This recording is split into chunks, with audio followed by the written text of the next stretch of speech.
안녕하세요. 수능 경찰대학 사관학교 영어 박명규 쌤입니다. 수험생 여러분, 이번 영상도 문장 삽입입니다. 문장 삽입이에요. 자, 네 문제를 할 것인데 16쪽에 2019년 34번, 그리고 16쪽에 2018년 26번을 합니다. 17쪽에서는 2015년 26번을 합니다. 한 문제는 앞에 워밍업에서 했어요. 그 다음에 18쪽에도 2009년 21번 합니다. 여기서 안 하는 문제는 앞에 워밍업에서 했으니까 참고하시고, 자료가 필요하신 학생은 여기 카페에 들어가면 있으니까 여기서 다운을 받으셔서 공부하기 바랍니다.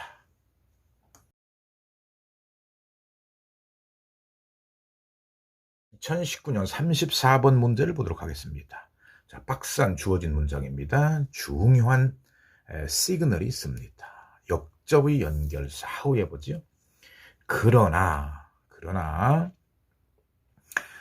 사적인 재산권은 숭고한 것이 아닙니다. 심지어 이런 주제에 관하여 강력한 의견을 가진, 견해를 가진 사회일지라도. 자, 됐습니다. 가봅니다. 자, 조경 수준의 회복이라고 하는 것은, 복구라고 하는 것은 거의 항상 어떤 공공의 재산과 관련이 있습니다. 특히 물과 관련이 있는 경우에, 그리고 조직과 개인의 사적 재산과 섞여 있는 것과 관련이 있습니다. 결과적으로 어떤 조경의 이 접근이라고 하는 것에 가장 큰 장애물은 말이죠, 다음과 같습니다. 뭡니까? 환경보호와 재산권 사이에 불가피한 어쩔 수 없는 갈등인 것입니다. 작은 습지를 개인적으로 가지고 있는 그 소유자가 화를 낼 수가 있을 것입니다. 언제? 대디아의 이야기를 들으면. 대디아가 명사절이죠. 여기서부터 여기까지. 무슨 얘기입니까? 그 주요한 방법으로 그 습지를 채우거나 배수를 하거나 또는 변경하면 불법이라는 이야기를 들으면 매우 화를 낼 것입니다. 자, 그 주인은 종종 얘기합니다. 이 재산은 사적인 것입니다. 즉 내 것입니다. 그래서 내 재산의 경우에 내가 하고 싶은 대로 나는 할 것입니다. 자, 여기까지 이제 글의 흐름이 잘 흘러왔어요. 그런데 봅시다. 각각의 인간이라고 하는 것은 나돈니 버돌소지요. 사유 재산에 살고 있을 뿐만 아니라 다른 사람들과 공유하고 있는 보다 더 큰 생태학적인 환경에 살고 있습니다. 아하, 이 4번에서 글의 흐름이 단절된다는 것을 알 수가 있어요. 그러면 자, 박스 안 주어진 문장을 4번에 넣어서 한번 검토를 해봅시다. 자, 다시 가봅시다. 4번 앞에 문장 가봅시다. 자, 이 재산은 그 주인은 종종 얘기합니다. 개인적이라고, 사적인 것이라고. 그래서 내 재산의 경우에 내가 하고 싶은 대로 나는 할 것이라고. 그러나, 그렇죠? 역접이죠. 그러나 사유재산권이라고 하는 것은 그렇게 숭고한 것이 아닙니다. 이 주제에 관해서, 즉 사유재산이라고 하는 그 권리에 관한 그런 주제에 관해서 강력한 의견을 가진 사회일지라도. 왜냐하면 여기 보세요. 숭고한 것이 아니라는 이유가 있어요. 왜 그렇죠? 여기 보시면 숭고한 것이 아니래요. 여기 보시죠. 다시. 자, 모든 사람은 자기 이 사적인 어떤 재산 위에서 삽니다.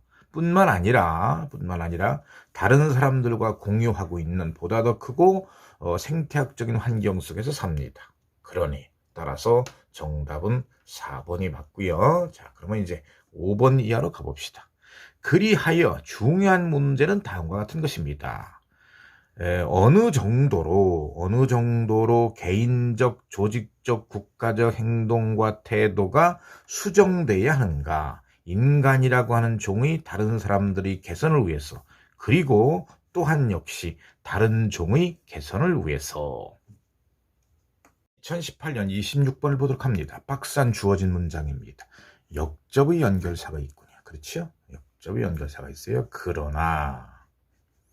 그러나 동일한 스포츠가 다양한 그룹의 사람들에게는 다양한 의미를 가질 수가 있습니다. 보도록 합니다. 자, 첫 문장입니다. 교육과 마찬가지로 스포츠라고 하는 것은 공유된 의미의 공통적인 핵심을 가지고 있으며, 그리고 그 다음에는 이게 형용사절이 있군요. 그렇죠? 매우 상황에 의존하는 주변의 추가적인 의미를 갖습니다. 그렇죠. 다른 말로 하면 양보의 부사절입니다. 그리고 내부에 명사절이 있군요. 그렇죠? 자, 우리들이 대부분은 스포츠가 무엇인가에 대해서 일반적인, 즉 공통적인 이해를 하고 있습니다만은, 그러나 그럼에도 불구하고 여전히 다른 사람들에게는 다른 것을 의미할 수 있습니다. 일반적으로 우리는 명사절입니다. 또 명사절입니다. 축구는 스포츠라고 인식하고 있습니다만은 볼룸 댄싱은 스포츠가 아닙니다. 자동차 경주는 스포츠입니다만은 자동차를 타고 일터로 가는 것은 스포츠가 아닙니다. 바다에서 배로 항해하는 것은 스포츠입니다. 하지만 기름을 나르는 유조선을 타는 것은, 유조선으로 그 항해를 하는 것은 스포츠가 아닙니다. 그 다음 보세요. 그 다음에 여기까지가 명사절이고요. 내부에 부사절이 있습니다. 그렇지. 그 단어를 사용할 때마다 스포츠가 도대체 무엇을 의미하는 거지? 라고 규정할 필요는 없겠습니다. 이러한 다양한 의미의 예시로, 이러한 다양한 의미의 예시, 글의 흐름이 4번에서 단절됨을 느끼고 있죠? 따라서 그럼 봅니다. 자, 4번이 주어진 문장에 들어가지 않을까를 봅니다. 보세요. 보십니다. 자, 그 단어가 사용할 때마다 스포츠가 도대체 뭘 의미하는 거지? 라고 규정을 내리는 것은 필요하지 않습니다. 그러니까 이제 지금 이때까지, 지금 이전까지는 뭐였어요? 각각의 종목을 다 얘기한 거지요. 풋볼은 스포츠고, 볼룸 댄싱은 스포츠가 아니고, 자동차 경주는 스포츠고, 자동차를 타고 출근하는 것은 스포츠가 아니고, 등등등등. 그렇잖아요? 그래서, 그 단어가 사용할 때마다 스포츠냐 아니냐, 스포츠가 뭐냐라고 규정할 필요는 없대요. 그러나입니다. 자, 이게 중요해요. 동일한 스포츠라 하더라도 다른 그룹의 사람들에게는 다른 의미를 가질 수가 있어요. 되십니까?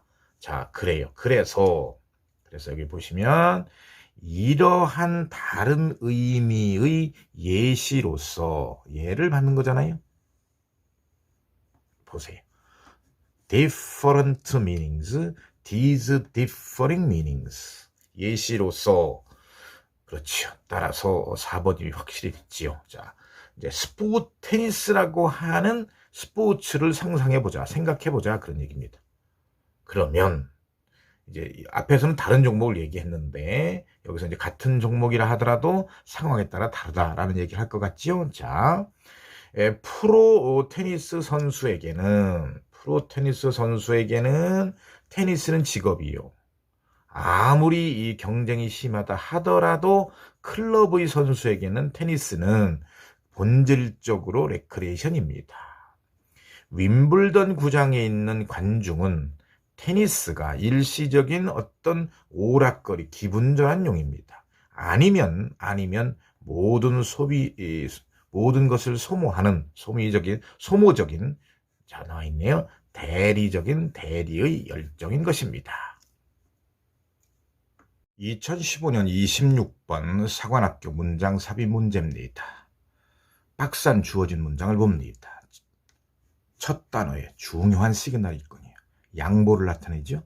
even so입니다. 설령 그렇다 하더라도 현대의 일기예보라고 하는 것은 까지 보시면 현대의 기상학과 모든 과학의 위대한 발전물들 중에 하나인 것입니다. 발전하고 있다, 발전했다 이런 얘기를 하고 있는 것입니다. 자, 첫 문장부터 가보도록 하겠습니다. 오늘날 현대 일기예보라고 하는 것은 결합을 하고 있습니다. 뭐냐 하면 발전된 컴퓨터 모델링과 집단적인 인간의 통찰력을 결합시키고 있습니다. 함께 더불어서 그것들은 생명을 구하고 있으며 재산을 보호하고 있습니다. 점점 더 정확한 예보에 의해서 말하자면 예컨대 1993년 3월의 Storm of Century와 그리고 2012년 10월에 슈퍼스톰 샌디와 같은, 자, 그 다음에 이제 단어가 여기 있군요. 그렇죠? 자, 종합적 분석에 기반한 기상예보는 기상학자들로 하여금 많은 다른 의견들을 얻는 것을 허락해 줍니다. 그래서 보시면 더 나은 일기예보를 낼 수 있는 기반이 되게 하는 것입니다. 자, 그런데 이제 명사절이 있군요. 그렇죠? 여기서부터 여기까지 명사절입니다. 그런데 한계는 존재하는 것입니다. 그 예보가 얼마나 정확할 수 있느냐, 좋을 수 있느냐에 대해서. 그 다음에 불완전한 데이터, 불완전한 그런 지식도 명사절이 있군요. 이렇게 대기가 어떻게 작동하는지에 대한 그러한 불완전한 지식, 그리고 컴퓨팅 힘에 대한 계산력에 대한 한계, 심지어 카오스 이론까지 부정확한 그러한 예보의 원인이 되고 있습니다. 쭉 지금 얘기가 뭐예요? 이 문장의 그 중심 내용은 그 일기예보의 부정확함을 얘기하고 있는 거지요. 그런데 자, 다음 4번 다음 문장을 보십니다.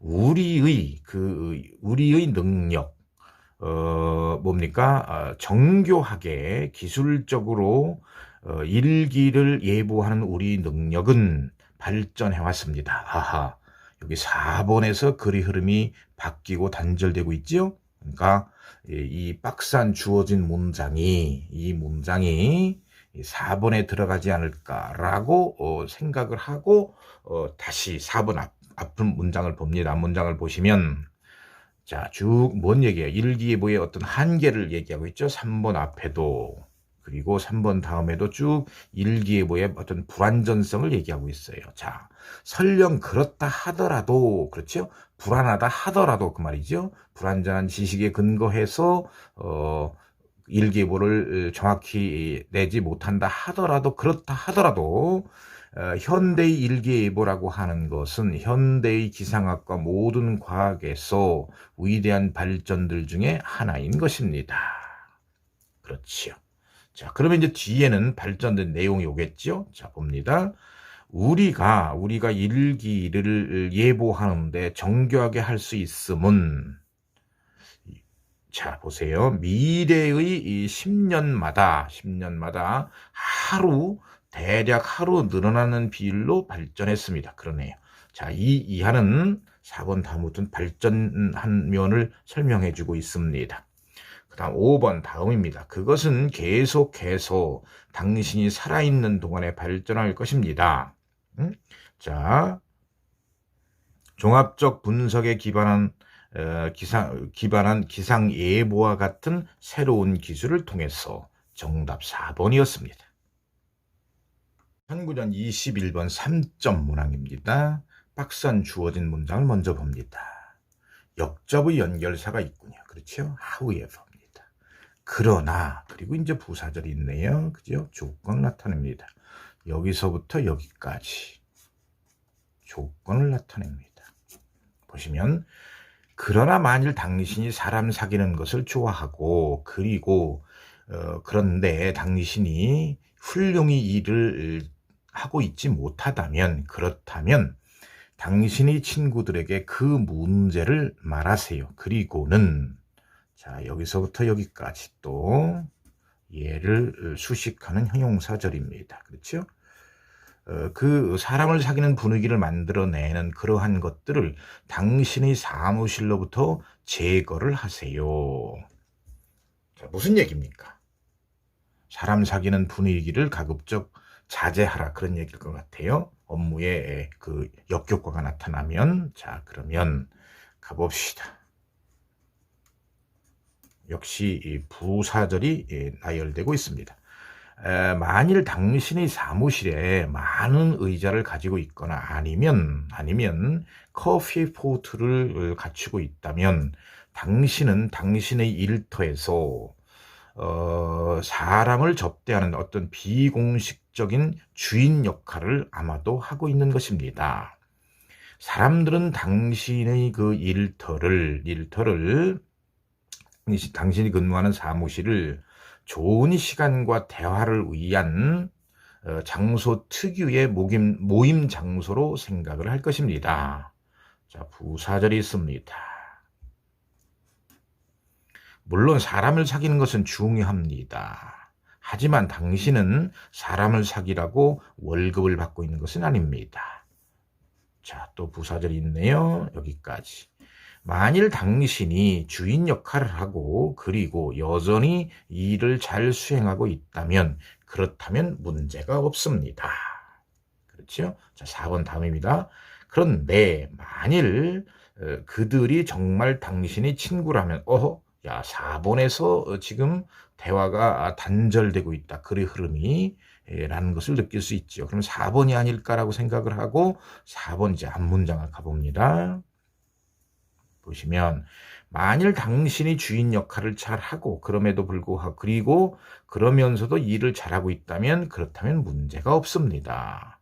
그러나 그죠? 그러나 당신이 사람을 사귀는 것을 좋아하고 하지만 당신이 일을 잘 수행하고 있지 못하다면 그렇다면 문제라는 거지요. 그러면 그런 문제를 그죠? 당신이 친구에게 통보하고 그런 사람을 사귀는 분위기를 만들어내는 그러한 것들을 당신이 사무실에서 제거하라. 그렇죠? 그러면 이제 친구들한테 얘기했어요. 그러면 친구들이 어떻다는 거, 이런 반응을 보인다는 거죠. 만일 그들이 정말 당신의 친구들이라면 그들은 이해할 것입니다.